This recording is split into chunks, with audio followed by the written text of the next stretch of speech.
വരുന്ന മാസം 5-ന് സംസ്ഥാന ബജറ്റ് അവതരിപ്പിക്കുകയാണ് ഫിനാൻസ് മിനിസ്റ്റർ. ലോക്സഭ ഇലക്ഷൻ മുന്നിൽ കണ്ട് ക്ഷേമ പെൻഷൻ ഉയർത്തണമെന്നാണ് CPM ആവശ്യം. അത് കൺസിഡർ ചെയ്യുകയാണെങ്കിൽ ഇപ്പോൾ ലഭിക്കുന്നതിനേക്കാൾ കൂടുതൽ തുക ഇനി ക്ഷേമ പെൻഷനായി ലഭിക്കും.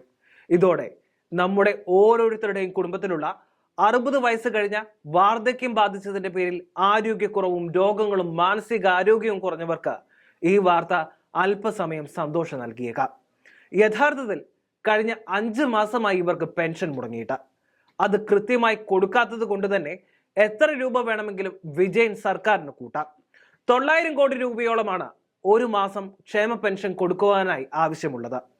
അതിനുള്ള കാര്യക്ഷമമായ സംവിധാനം നടപ്പാക്കുവാൻ കഴിവുകെട്ട സർക്കാരിന് കഴിഞ്ഞിട്ടുമില്ല. ക്ഷേമ പെൻഷൻ കൊടുക്കുവാനാണ് പെട്രോളിയത്തിന് കേന്ദ്രം വില കുറച്ചിട്ടും കേരളത്തിൽ കുറെ നാളുകൾക്ക് മുൻപ് വില കുറയ്ക്കാതെ പകരം കൂട്ടിയത്. അതുവഴി കേരള രാജാവ് പറഞ്ഞ പോലെ മലയാളികൾ മുണ്ട് മുറുക്കി കുത്തി. പറഞ്ഞു പറ്റിക്കുന്നതിലും യൂടേൺ എടുക്കുന്നതിലും എക്സ്പേർട്ടായ ആഡംബര സർക്കാരിൽ ജനങ്ങളിൽ എത്ര പേർ വിശ്വസിക്കുന്നു എന്നതിന് സർട്ടിഫിക്കറ്റ് നൽകുന്ന ദിവസം വന്നെത്തുവാൻ അധികം നാളില്ല. 2021 LDF സർക്കാരിന്റെ അവസാന ബജറ്റിലാണ് പെൻഷൻ 100 രൂപ കൂട്ടി 1600 രൂപയാക്കിയത്. 2500 രൂപയാക്കുമെന്ന് തെരഞ്ഞെടുപ്പ് വാഗ്ദാനം പൊള്ളിയാണെന്ന് ആവർത്തിച്ചുകൊണ്ട് ഫിനാൻസ് ഇതിനകം 3 ബജറ്റുകൾ സഭയിൽ അവതരിപ്പിച്ചിട്ടുമുണ്ട്. 15 ലക്ഷം ലഭിക്കുമെന്ന മോദി ഗ്യാരണ്ടി പോലെയാണ് 2500 രൂപ പെൻഷനുമെന്ന് വോട്ടർമാരോട് പറയാതെ പറയുകയാണ് ദുശ്ശാഠ്യക്കാരനായ മുഖ്യമന്ത്രി. കാണം വിറ്റും എല്ലാ ദിവസവും ഓണം ഉണ്ടെന്ന LDF സർക്കാർ കടം ലഭിക്കാതെ വന്നതോടെ കേന്ദ്രത്തെ സ്ഥിരം ശൈലിയിൽ കുറ്റപ്പെടുത്തും.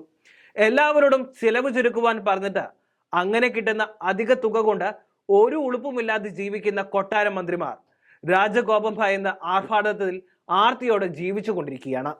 കേരളം വലിയ സാമ്പത്തിക ഞെരുക്കത്തിലാണെന്ന മാധ്യമ വാർത്തകളോട് സർക്കാർ പ്രതികരിച്ചത് നവകേരള സദസ്സിലൂടെ 1 കോടിയിലധികം വരുന്ന ബസ്സിൽ ടൂർ നടത്തിയും കേരള വിഭവങ്ങൾ ആവോളം ആസ്വദിച്ചുമാണ്.